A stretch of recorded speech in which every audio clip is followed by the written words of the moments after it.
we'll begin by davening that the zchut of our learning should be helpful to bring home the hostages, protect our soldiers, and to bring a speedy end to this war, and of course, protect all the innocents. So with that, we're going to go back to the Gemara, and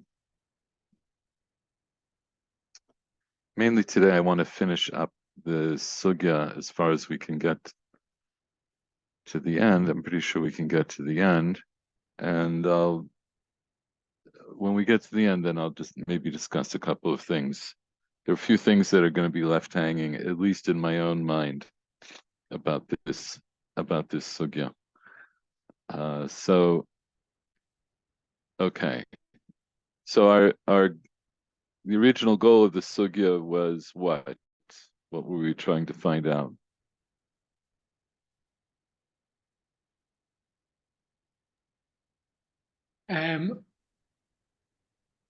Why there is no azhara for, or whether there's an azhara for oh, come on, brain. For fasting on Yom Kippur.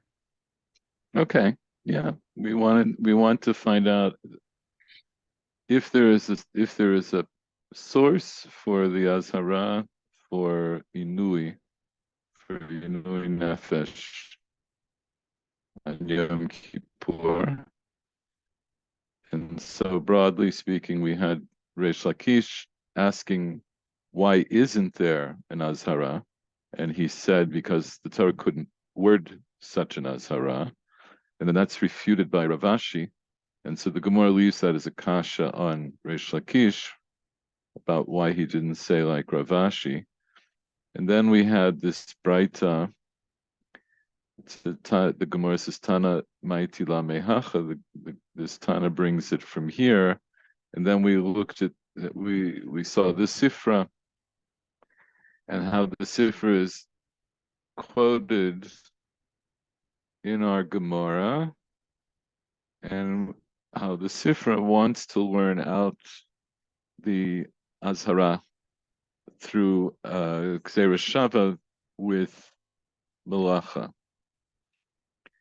And I'm oversimplifying here, but that's okay. We've gone through it a few times. And then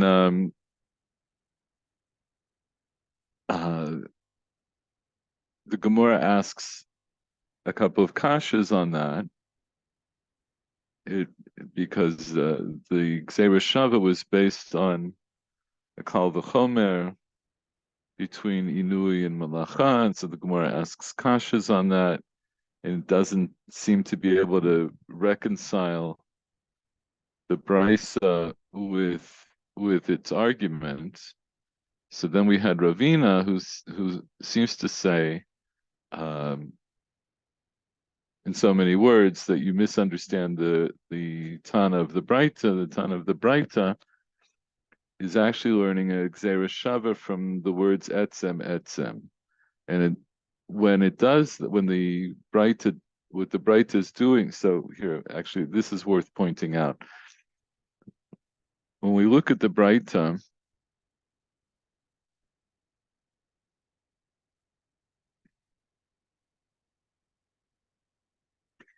the Braita did the fall.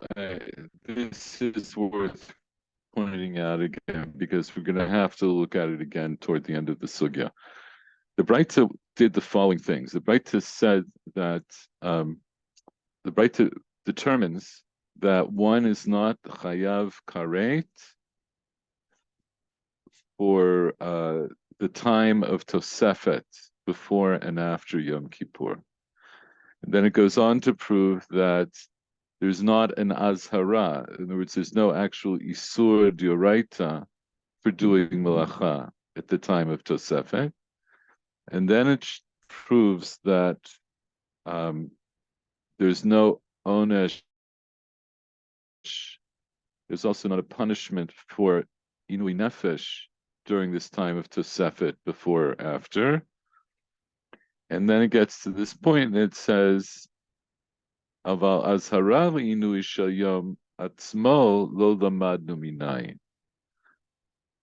The azhara for the inui of the day itself, we didn't learn where that's from. So at that point, the Braita tries to prove that there is an azhara for inui nefesh, but here, because there isn't a pasuk, that's the whole problem, right? There is no pasuk for of an azhara for inui nefesh.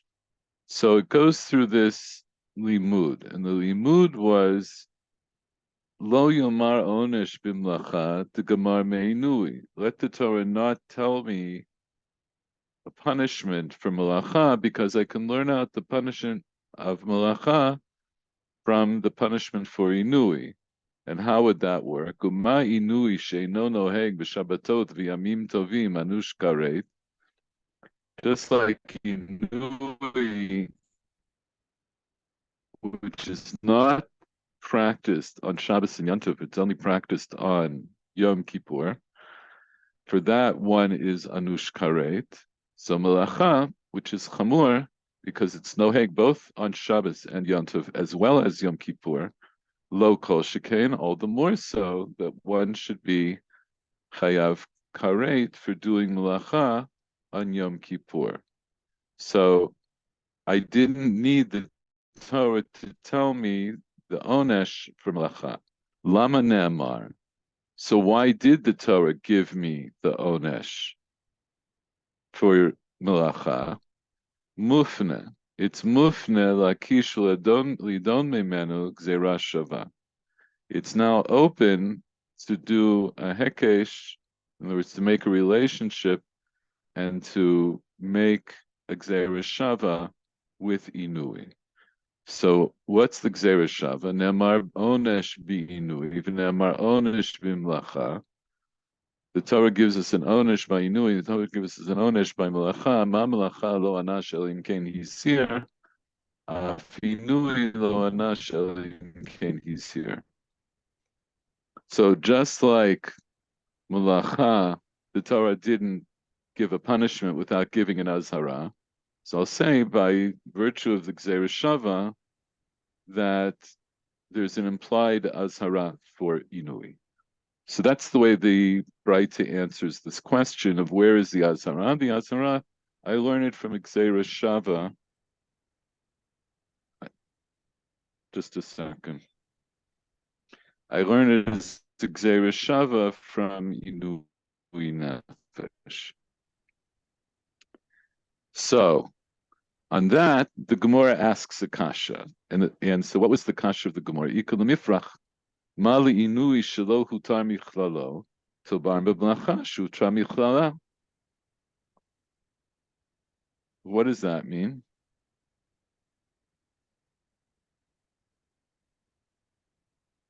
It's telling us that there's exceptions to malacha that there isn't for the other inuim, and therefore the Gezer Shava doesn't work, and also because it's based. I'm sorry, it's based on that one is more machmir than the other, and here it switches it around. Okay, you have Yes. all the correct elements in there. So let's just flesh them out a little bit more. So the Gzera Shava was based on the idea that there's a Kal V'chomer which tells me that I don't need the Torah to tell me the Onesh of Malacha. I could have learned it as a Kal V'chomer from Inui. So Ikul Mifrach, I could ask a kasha as follows. Mali Inui Shalohu Tarmichlalo Tomar B'Mlacha Shutra Michlala. I could say like this, I can be mafrich your kal v'chomer. You want to say that melacha is chamur and inui nefesh is kal, but maybe that's not true because melacha is hutra michlala. That means it's kal in comparison to inui nefesh because there are no exceptions to inui nefesh.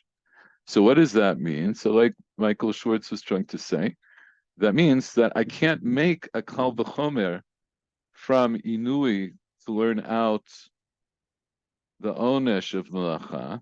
And if I can't do that, that means that the pasuk of onesh of melacha is not mufna. I need the Torah to tell me explicitly that there's an onesh from melacha because I can't learn it out as a kal v'chomer. So there's no gzera shava. So if there's no gzera shava, so now I'm left with this problem. How do I know that there's an azhara for inui nefesh? Because I needed the gzera shava to teach me the azhara for inui nefesh. So then the Gemara tries to save it by turning it around. They say, oh, well, maybe the kal v'chomer works in the other direction. Ela lo yomar onesh b'inui. Let the Torah not give me an onesh b'inui, or not express the onesh b'inui, because I could learn it out from melacha, and I could say ma melacha shutra michala anush karet inui shelo hutar michlalo lo kol shekain. I could say and so now that you've told me that that inui nefesh is chamur vis-a-vis melacha, I can do the kal v'chomer in the other direction. I'll say melacha, which is kal, is nonetheless, because it's hutra michlala, is anush karet, but inui is not hutra michlalo. So all the more so that it should be anush karet. Kal v'chomer is, as we see, the idea of the kal v'chomer is something. Oh, hang on a second. Michael Schwartz is coming.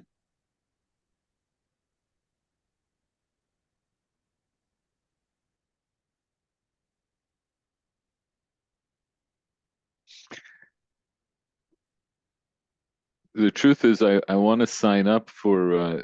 They just connected my building for a fiber connection, a fiber optic connection. So I want to sign up for that, but I'm leaving the country in less than 2 weeks, so it's going to have to wait. Anyway, Michael Schwartz, welcome back. Look, the idea of the Kal V'chomer, B'li Neder, maybe next week I'll show you this from the Sifrei Klalim that were written by by Rishonim and all the way through the Achronim. And they talk about all these things. Kal v'chomer, as you know, is listed as one of the Midot Hadrash in the Braita of Tana Debei Rabbi Yishmael, and we basically understand what it means from the way it's presented in the Gemara. In other words, we understand it sort of empirically based on the way it's used in the Gemara or in Midrash Halacha. But the idea of the Kal V'chomer is something I think one of the reasons, or maybe the reason it's the first thing listed, is because it's something that we use in our everyday logic. It's a simple, rational tool to use a Kal V'chomer. We say that if such and such is true under these conditions, which are let's say more severe, certainly they will be true under something that's less severe, or vice versa, depending on which way you're looking. So let's say in our case, the Kal V'chomer, we have two sides of the Kal V'chomer with Inui and Malacha. So Inui is Kal in the sense that it's only Noheg one time a year. And so it's Kal vis-a-vis Malacha, which is Noheg on Yom Kippur, as well as Shabbatot v'Yamim Tovim. But on the other hand, I can say so then what will that tell me? So let's say if that was the only thing I knew, that Inui is Kal and Malacha is Chamur, then I could say if there's an Onesh, well, here, let's just a second. Let's go back.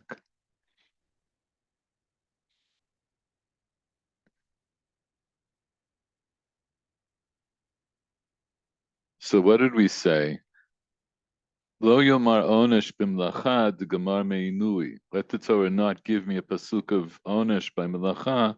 I can learn it from inui. How will I learn it? Ma inui she'eno noheg b'shabbatot v'yamim tovim anush karet.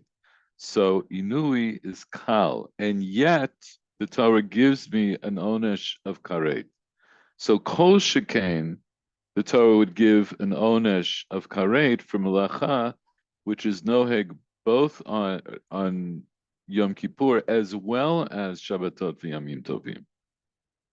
So if the condition, right? So that I think I'm going to leave it at that. In other words, that's the way the Kal v'Chomer works. If something is kal and yet something chamur is attached to it, let's say an onesh, then certainly that onesh is going to, certainly the davar chamur will be attached to something that's more chamur, right?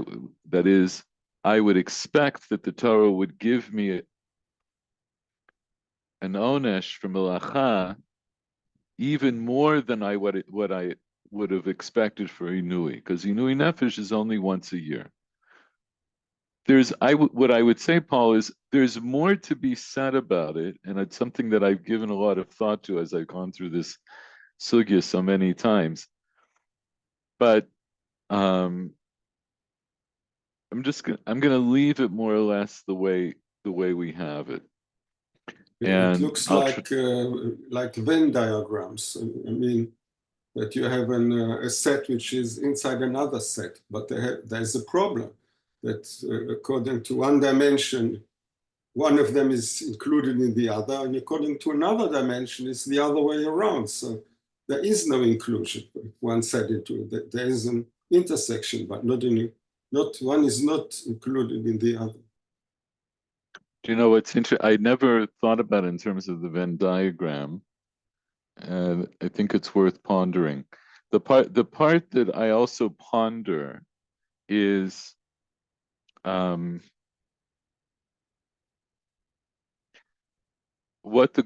the Gemara determines what the kula and what the chumra are.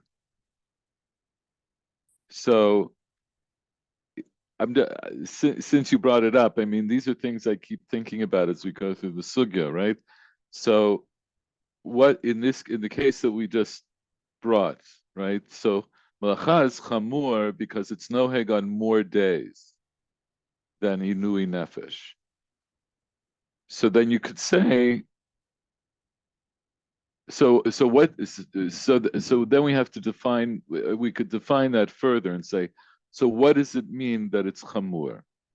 It means that there's more opportunities in the year for which you could be punished, or more opportunities in the year for which there is this isur.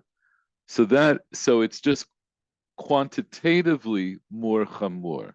It's not necessarily inherently more chamur, but it happens more often. So there are more opportunities for you to, have some kind of a chiyuv. Okay, and then the other way, when I talk about malacha is hutra michlala, and inui nefesh is not hutar michlalo. So what does that mean? That's using a different concept there of what is chamur and what is kal. So and there I'm saying it. There I'm saying that it's not necessarily quantitative per se, because I'm not counting something.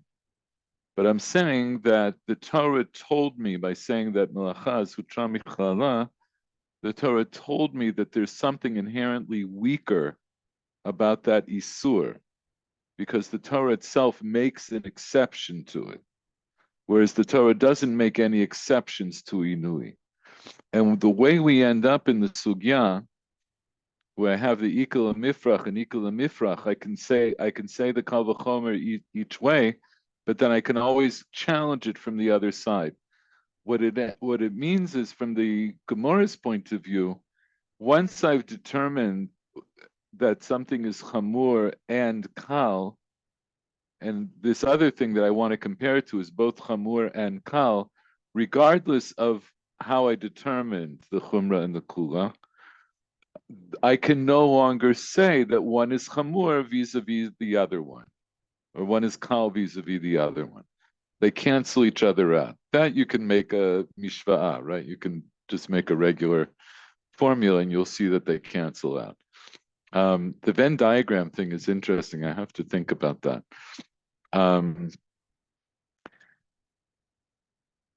Ravina comes along and he says, "Hi Tana etzem etzem gamar." So before we get to Ravina, so what are we left with? We had this Braita. The Braita tells us that we learn the Azhara from Gzeira Shava, from Melacha to Inui Nefesh, because I have more information about Melacha than I do Inui Nefesh. With Melacha, I have been Furash both in Onesh and in Azhara. Whereas with Inui Nefesh, I have been Furash in Onesh, but I don't have an Azhara. So I'm going to say, once I can compare the two, in other words, I have to set it up that their psukim are that the onesh of at least one of them is mufneh. Then I can say I can learn one from the other. If there's an azara and an onesh for melacha, there's going to be an azara and an onesh for inui. So the Gemara challenges that because you can't get to that Gzeira Shava without a Kal V'chomer, and now the Gemara has proven that the Kal V'chomer doesn't work.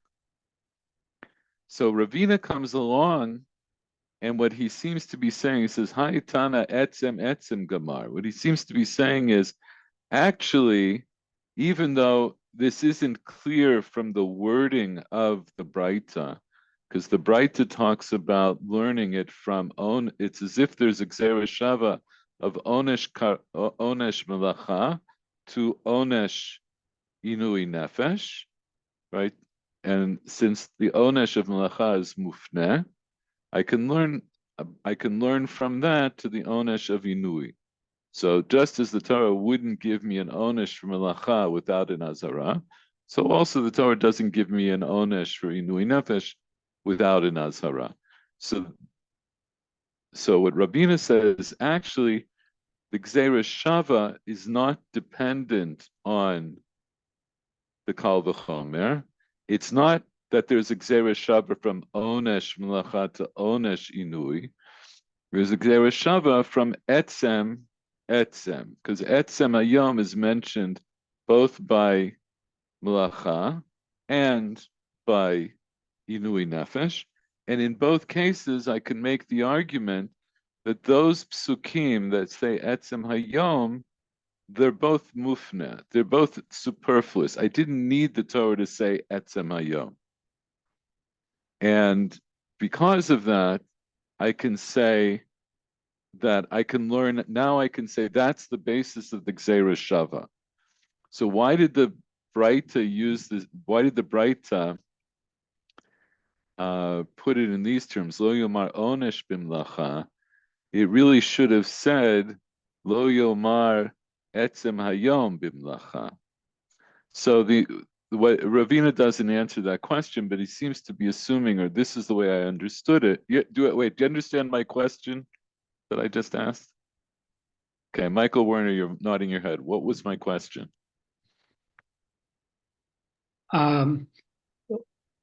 If in fact the Gzeira Shava is based on etzem etzem, why doesn't the Baraita simply say so? Why does the language seem to suggest that it is based on onesh?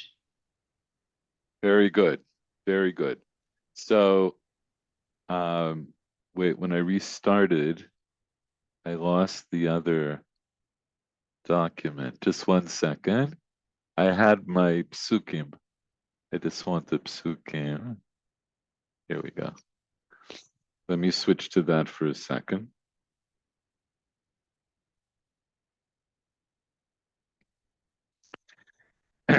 So I think it could be that this, as follows, that the language of the Braita is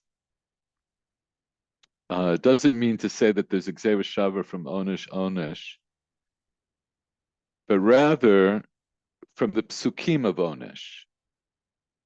That is, I have this pasuk, Ki kol hanefesh asher lo tuneh be'etzem hayom hazeh v'nichruta me'amea. And I have a chol nefesh asher taseh kol melacha be'etzem hayom hazeh v'avadati et hanefesh shehi mikerev hama. And that's what it seems to be saying. That is, that the way Ravina understands the Braita is that it's the psukim of Onesh, both by Inui and by Melacha, that use the term Be'etzem Hayom. And in those cases, and so this much we can say, the Be'etzem Hayom Hazeh of Melacha, of Onesh Melacha, that's certainly mufne, because I already know from the Azhara that it's Be'etzem Hayom Hazeh, right? I have another pasuk before. It says, "V'chol melacha lo tasu be'etzem hayom hazeh." That's the pasuk of Azhara, and it says Be'etzem hayom hazeh. So I didn't need the Torah to tell me Be'etzem hayom hazeh a second time when it told me the Onesh. So once I know that, then I can say this Be'etzem hayom hazeh is mufneh, and now it's open to give me a Gzeira Shava with lo tu'uneh Be'etzem hayom hazeh. That's the way I understand what Ravina is trying to tell us. Now, why did I go through all of this again? Seems like we've gone through it at least half a dozen times. But don't worry, I've gone through it dozens of times, just not all in class. Because I wanted to remind us, I wanted to remind us of these things. So this is what Ravina says, Haitana etzem gamar, mufne, that must be mufne. The ilo mufne, in other words, that pasuk of etzem by Onesh Melacha has to be mufne, because if it's not mufne, then I would be left with the way I understood the Gemara earlier, the way the Bright understood earlier, then then I can ask, then I could only get to Gzeira Shava based on a Kal V'chomer, and then I would have all the pirchot that I had before, all the kashas that I had before. So Gemara says, Lai, afnuye mufne, it's certainly mufne, because in fact there are 5 psukim that are written about Melacha, meaning Melacha on Yom Kippur. And one is for Azhara Diyamama, one is Azhara Delelia, Chad La'onesh Diyamama, Chad La'onesh Delelia, Bechad La'efnui Migmar Inui Mimlacha Bein Diyamama Bein Delelia. So there are 5 Sukkim by Melacha, 4 of them are Azharot, and I need the 4 Azharot to tell me Azhara for the day and the night, and one for the Onesh, I'm sorry, and then I need one for Onesh for the day and one for Onesh for the night. So that leaves that pasuk that I showed you of Be'etzem Hayom Hazeh V'havadati et Nefesh Ahu, that leaves it open to be darshaned for Gzeira Shava. Okay, so that's Ravina's understanding of the Braita. So I learned from the Braita that the way I learn Azhara for Inui on Yom Kippurim is ultimately from Gzeira Shava, from Melacha, through the medium of Etzem. We'll come back to this again, this Etzem thing. Then we saw this last week. Debei Rabbi Shmeltan Nemar Kan Inui v'Nemar Halan Inui by the Na'ara Me'urasa, right? We looked at that. So the Na'ara Me'urasa, there's an Azhara and an Onesh. So Mal Haran Lo Anash Elim Kain, he's here by the Na'ara Me'urasa. Afkan Lo Anash Elim Kain, he's here. So here also by Inui Nefesh on Yom Kippur, there's an implied Azhara that the Torah would not be Ma'anisha on an Inui without an azhara. Then we get to Rav Acha Bar Yaakov. So now this is what we're going to concentrate on today and try to finish the sugya. Rav Acha Bar Yaakov Amar Yalif Shabbat Shabbaton ve Shabbat Bereshit. Says, I learned it out as a Gzeira Shava between Shabbat Shabbaton of Yoma Kippurim to Shabbat Bereshit, to the Shabbat that we're noheg every week. Malahalan, just like over there by Shabbos, Lo Anash Elim Ken he's here. The Torah didn't give an onesh without also giving an azara. So here also Lo Anash Elim Ken he's here. So here also the Torah didn't give an onesh without also giving us an azara. So that's the first one. So Rav Acha Bar Yaakov says, I'll learn it from Shabbos Bereshis as a Gzeira Shava. Rav Papa says, Hu Gufe Shabbos Ikre. It itself is called Shabbos. What's called Shabbos? Right? Tichtiv Tishbetu Shabbatchem. What itself is called Shabbos? Yom Kippur. Yom Kippur.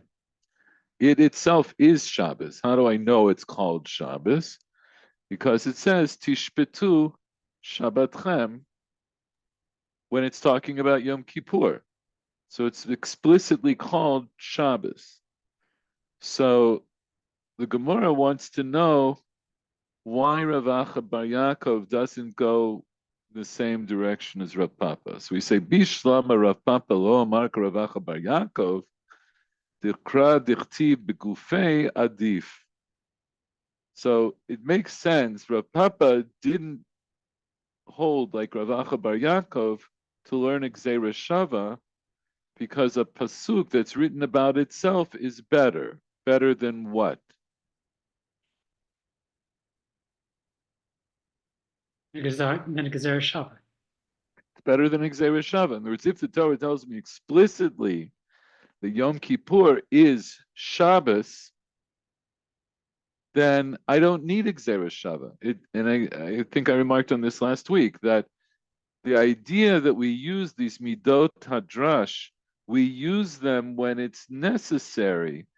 But ideally, of course, if the Torah is explicit about something, it's better if I learn it directly from the Torah rather than using the midot hadrash.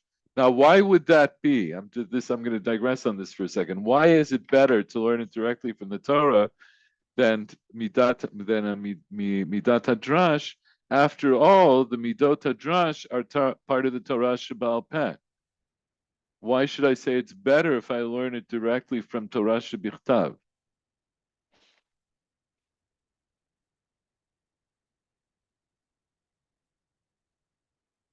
I'm going to hypothesize that Torah Shemiktav is closer to divine writ. Well, it is divine writ. It's not closer. It is divine writ. I'm sorry. So what? But that's a tautology. You're just telling me that it's Torah Shebichtav. Right. What's the difference between something that's written in the Torah and something that we learn Baal Peh? At least in this context, so you could say there are many differences, but in this context, what's going to be what are the practical differences? One is the onesh. No. I'm talking generally. With the Torah, there's a what is the qualitative difference between anything that's written in a Torah, in a Sefer Torah, and that we have received as Torah Sheba'al Peh? What's the qualitative difference? What's written in the Torah is a direct revelation from Hashem. So is Torah Sheba'al Peh. No, but the Torah is written. You can't. The words are given. It's an. Yeah. And the Torah Sheba'al Peh, there could be the transmissions. There could have been all kinds of idiukim So you know what? interpretations. So what I would say is, even without idiukim, יכול להיות שהכל מדויק, but there's a difference between something that's written that's immutable, that's not changeable in any way, right? The Torah is the Torah is the Torah as it's written. That's not changeable. But the way I use midot hadrash, that becomes subjective. And I've talked about this in some of the recent shiurim. That is how I use. You mean that the algorithm is not univocal? The algorithm is what? Is not univocal. It's not univocal. That is, I can have two chachamim looking at the same problem, and one will say, I'm going to use this midat hadrash, and another one's going to say, no, I'm going to use this midat hadrash. This one is appropriate, or this one is appropriate. Or, as we started to dissect a few minutes ago, the Kal V'chomer, and pointing out on a, maybe the next level what the Kal V'chomer actually means. Maybe that's challengeable. Maybe I'll say that's not really a chumrah, or that's not really a kula. In other words, the idea of the Kal V'chomer, that's Torah Sheba'al Peh. Ein chokin. I don't say that that's something that's not on the same level as Torah Shebichtav. But it's not a matter of what's on the same level, it's the matter of application. The application is ultimately going to be up to Chachamim. In other words, there is no algorithm. Why would you say that? Because if you have an algorithm and you feed something into the machine, you always get the same result. If you give, yeah, go ahead. If you have different results with different people, then there is no algorithm. It's an interpretation, which is okay, but it's not an algorithm. It's an interpretation. Well, maybe I'm misunderstanding the term algorithm here, but maybe I would just say that the algorithm is maybe I'm just substituting midat hadrash for algorithm.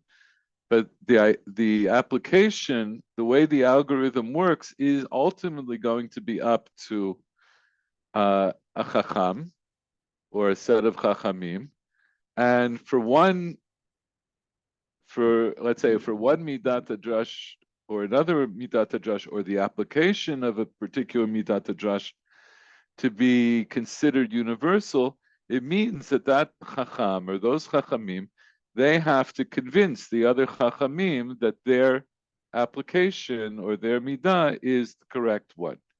That doesn't always happen.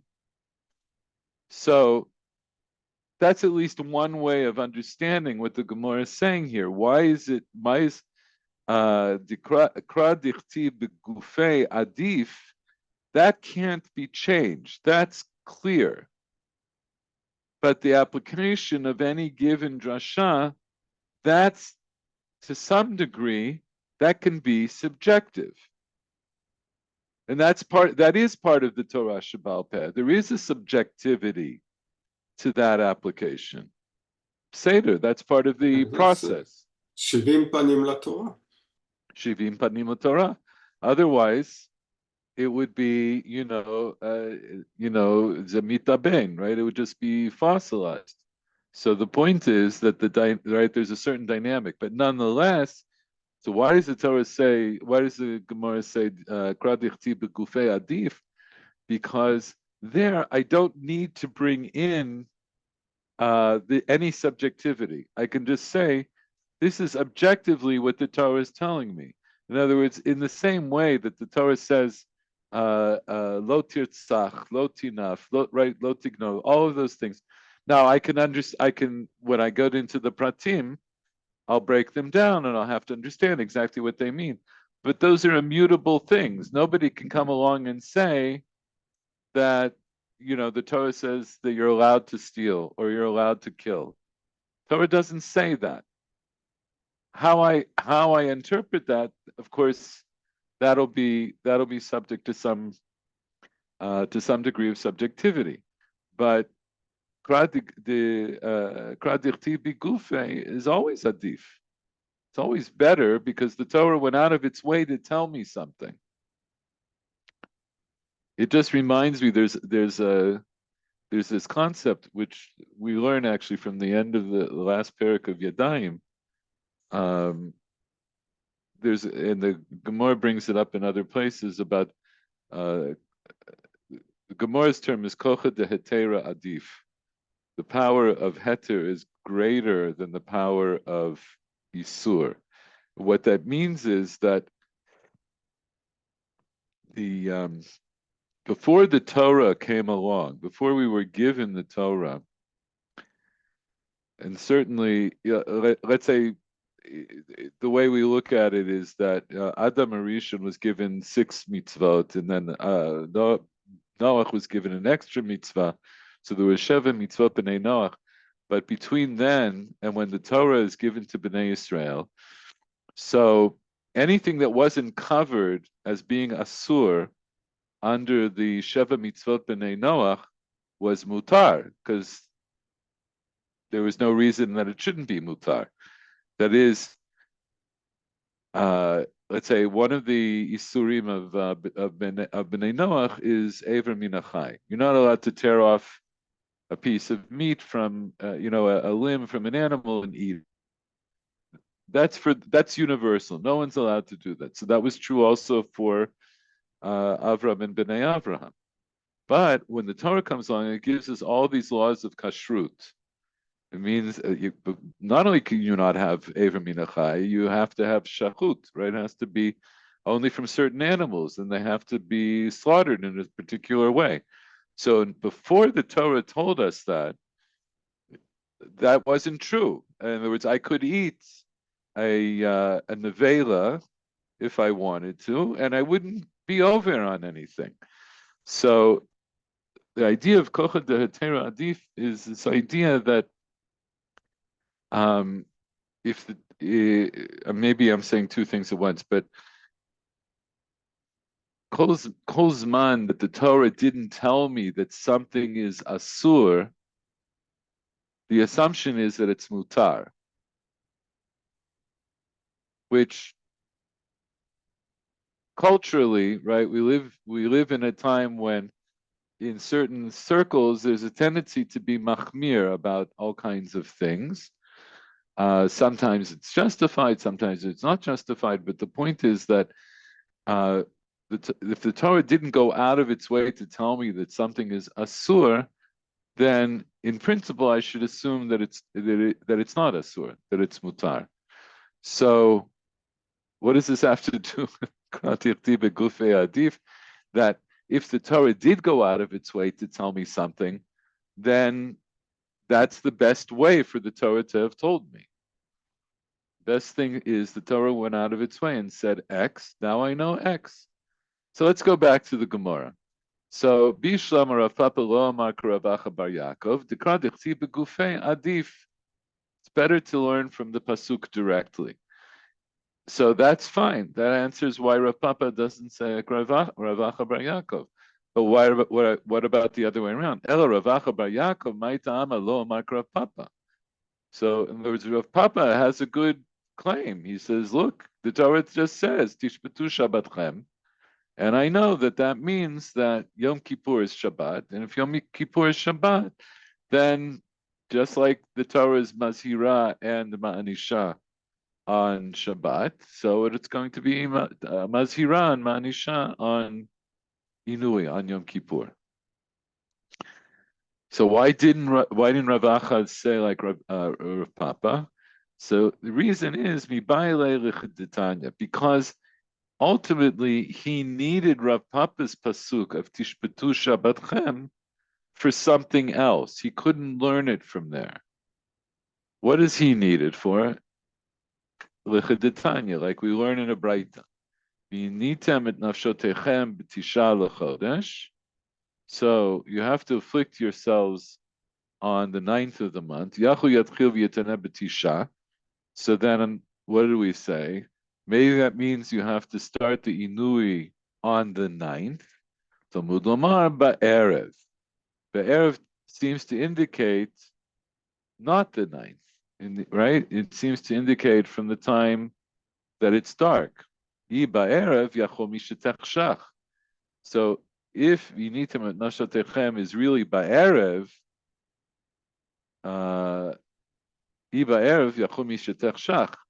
maybe that means that it's only at night that you start your Inui. Talmud Lomar b'tisha, but the Torah just said a moment ago b'tisha on the 9th. Ha'ketzad matchil mitaneh mi ba'od yom. Means you have to start the Inui from the day before. So in other words, now how do we read the pasuk now? So we'll say, "V'nitem et nafshotechem b'tisha lechodesh ba'erev." So the tisha tells me that there's that the tisha lechodesh is going to tell me that what is true ba'erev starts on the 9th. It already starts on the 9th. This means that the day changes at midnight, that not with the fall of the day. Why would you say midnight? Where does anybody say anything about midnight? No, because it says that even the Tisha בחודש בערב, זה עדיין תשעה בחודש. אם היום היה מתחלף. לא, זה לא הכוונה. It doesn't say that. It's the other way around.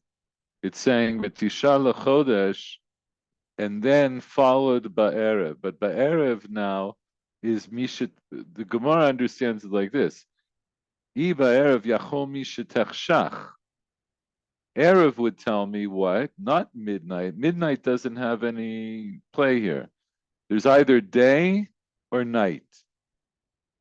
Miba'od yom means while it's still day, literally, right? While it is still day. And when an Erev means Misha Techshach, when it gets dark. So you need to et nafshotechem b'tisha lechodesh ba'erev haketzad. How does it work? Matchil mitaneh mi ba'od yom. Right? It means that which is applies ba'erev Misha Techshach begins b'tisha. So maybe you'll. So in other words, the Be'erev is modifying Tisha because the conclusion isn't that you have to fast for 2 days. In other words, why didn't I say Tisha means, oh, actually I have to fast on the 9th. And then again, I have to continue fasting even after dark on the 10th.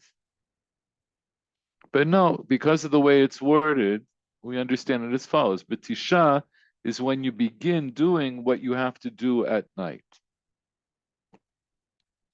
So mikan shemosifin michol al kodesh. So that tells me that I have to add mechol al kodesh. Ve'ein li el b'knisato b'yitziato minayin Talmud lomar me'erev ad erev. So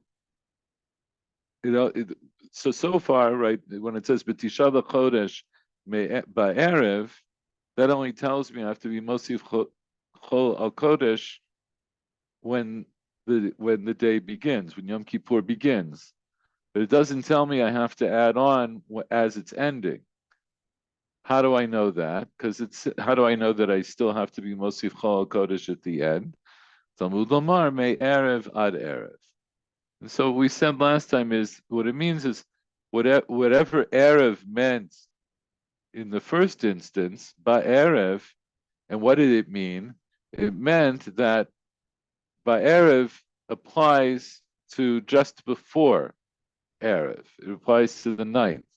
So the same concept of erev will transfer me'erev ad erev to the end of Yom Kippur.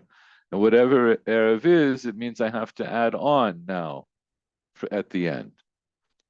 Ve'ein li el Yom Kippurim, Shabbatot minayin. How do I know that I have to be mosif chol kodesh for any Shabbos? Talmud lomar tishbitu. Right. This is the pasuk that Rav Papa used to say, as part of his proof that Yom Kippur is Shabbos. So here, the Brisa learns that from the word tishpetu, that I have to be mosif chol al kodesh for any Shabbos. Ein li ela Shabbatot, yamim tovim minayin. How do I know I have to be mosif chol al kodesh also on Yantif? Talmud Lamar Shabbatchem. Haketzad. Kol makom shenamar shvut mosifin mechol al hakodesh. So how does it work?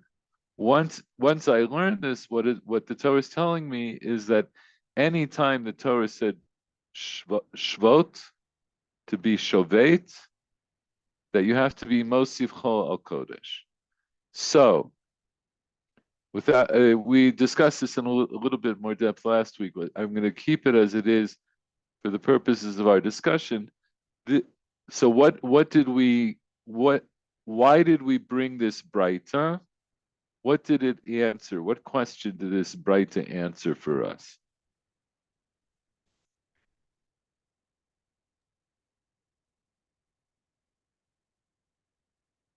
I'm a little bit dazed, so I want to make sure, so I'm not absolutely sure of anything that I'm saying. However, it seems to me that it is freeing up. What was the question that the Gemara asked before it brought the Braita? What is the Gezer Shava for that establishes? No. What was our question? Michael Schwartz. Does Rav Acha bar Yaakov not hold like Rav Papa? That doesn't have the same explanation. Exactly. Rav Papa doesn't hold like Rav Acha bar Yaakov because we had this whole discussion because it's better that we learn out megufe, right? We can learn in megufe dekra that Yom Kippurim is called Shabbos. Why did Rav Acha bar Yaakov need a Gzeira Shava? He could have just said like Rav Papa. So the answer is Rav Acha bar Yaakov needed the pasuk that Rav Papa proved his point from, Tishpetu Shabbatchem. He needed that to prove that you need to be Mosif Chol al Kodesh. So it wasn't available to be learned for itself the way Rav Papa learned it. So now, of course, we're going to have we have a couple of questions. One of them is, okay, so that's good as far as it goes. Can't you use an asmachta for different questions, for different sugiyot? The same asmachta. So this isn't an asmachta. This is a drasha. In other words, it's a drasha gemura. Asmachta is just something that we say, like we know the halacha, but we're going to point to this pasuk as a kind of something to lean it on, something to remind us of. But here, I'm learning out, a specific halacha from this pasuk. So it's a drasha gemura. It's a hard, fast drasha. But you can't learn two different things from the same words in the text? No, this is a very basic, this is a whole basic concept, which is also, it's the basis of what we discussed earlier. I don't say that a pasuk is mufneh, except if I can only say that a pasuk is mufneh if I don't already need it to tell me something. It's only mufneh once it's free. That's literally what it means. In other words, once I don't need it for something else. So here, Rav Papa says, Tishbetu Shabbatchem teaches me that Yom Kippur itself is called Shabbos, and that's how I know that there's an Azhara for Inui. Rav Acha bar Yaakov the Gemara says, Rav Acha bar Yaakov doesn't say that. He says, no, I need Tishbetu Shabbatchem to tell me that there's a din that I have to be Mosif Chol al Kodesh. So Rav Acha Bar Yaakov says, how will I learn the Azhar? I have to learn it from Gzeira Shava based on a different pasuk.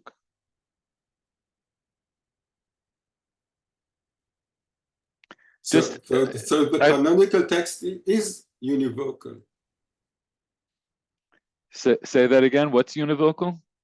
The canonical text is univocal.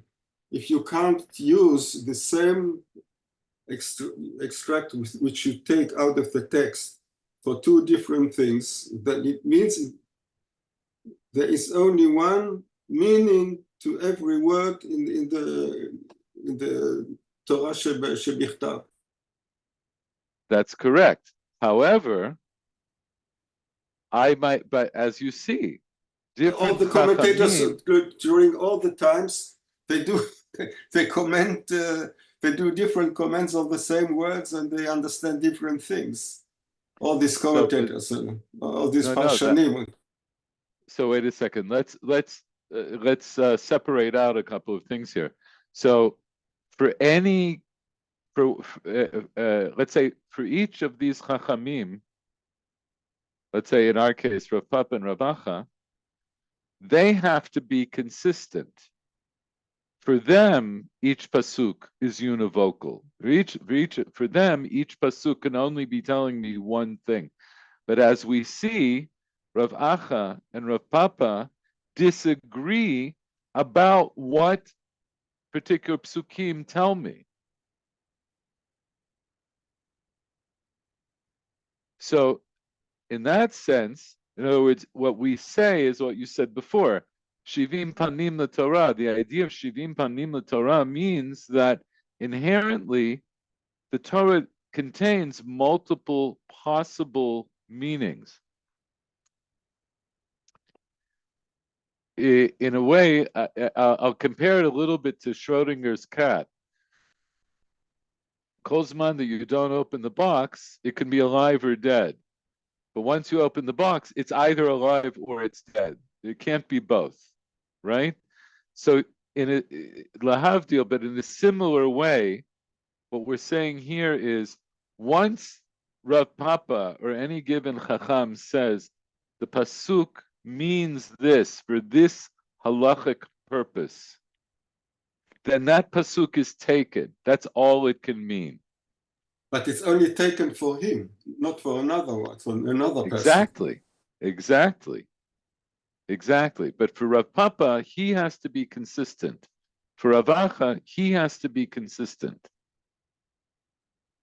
They have to be internally consistent. But this idea that different chachamim understand psukim differently, that's throughout the Gemara, right? Like if you learn the very beginning of brachos, you have machlokus. Not in the first parak, we have a machlokus between Beis Hillel and Beis Shammai about do you have to sit for Kriyat Shema Shel Ma'ariv and stand for Kriyat Shema Shel Shacharit. That's what Beis Shammai says, because it says Uveshach B'cha Uvkumecha, and Beit Hillel says you can stand or sit for either one, because it says Uvelechtecha V'derech. So what is B'shach B'cha Uvkumecha? So then, in other words, then the Gemara has to ask Beit Hillel, so what does Uveshach B'cha Uvkumecha mean to you? Why don't you say like Beit Shammai? So he answers, he says, I think it means something else. It means Zman. That tells me the Zman. It doesn't tell me the Tnucha. It doesn't tell me the position that my body has to be in. It means that I have to say it at night and I have to say it in the day. But the Gemara has to ask that question. If I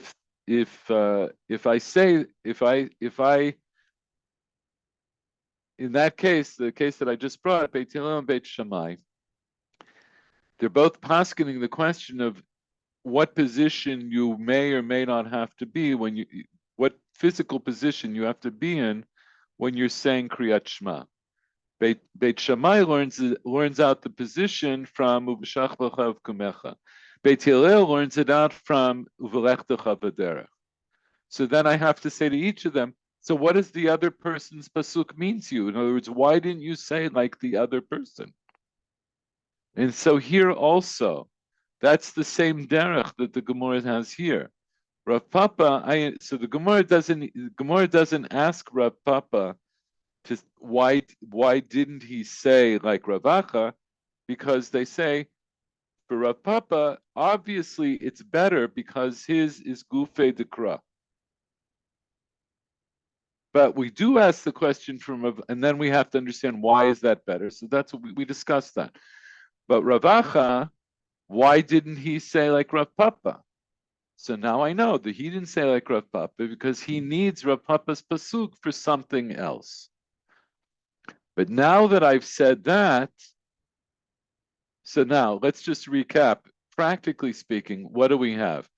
Both Rav, in terms of the practicalities of the overall sugya, both Rav Acha and Rav Papa, they both learn out an azhara for inui. Rav Acha learns it out from Xeris Shava. Rav Papa learns it out Megufe Dekra. Right? He learns it out from the pasuk itself. What else have I learned along the way? I've learned this idea of Tosefet Chol al Kodesh. Rav Acha Bar Yaakov learns Tosefet Chol al Kodesh, presumably the way this Breita did, from the pasuk of B'tisha Chodesh be'erev me'erev ad erev. So now what question am I going to ask to Rav Papa? What question could I ask to Rav Papa? How does he learn the Mosif al Kodesh al Chol? Yeah, where does he now? How does he know that you have to be Mosif Chol Kodesh? So actually, the Gemara doesn't ask that. The Gemara doesn't ask that back on Rav Papa, and we'll talk about that in a minute. It's getting late, so even I really want to get at least finish talking about this till the end of the sugya. We're going to have a couple of questions hanging. That's one question that's hanging. May I ask some Now, who asked that question later on? there are people, yes, but we'll try to figure it out first ourselves. So the Gemara, before they ask about Rav, we'll figure it out perhaps from the Hemshech of the Gemara.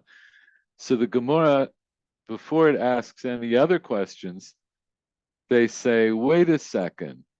V'tana de etzem, hai b'tish'a l'chodesh, mai avidle. So the Tana of etzem, who was the Tana of etzem?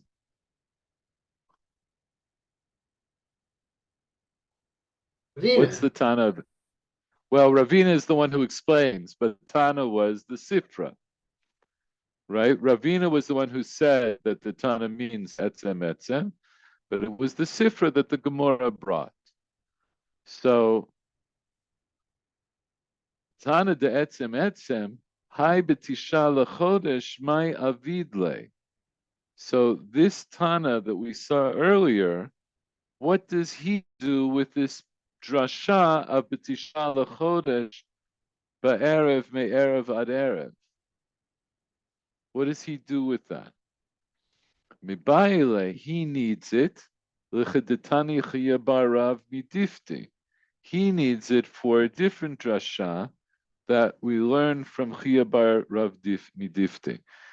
Detani chaya bar Rav midifti, because chaya bar Rav midifta learned. V'initem et nashrotechem b'tisha, v'chi b'tisha mitanin, v'halo besor mitanin, right? When the Torah says you have to be mitaneh on the 9th, we ask the question: what we afflict ourselves on the 9th?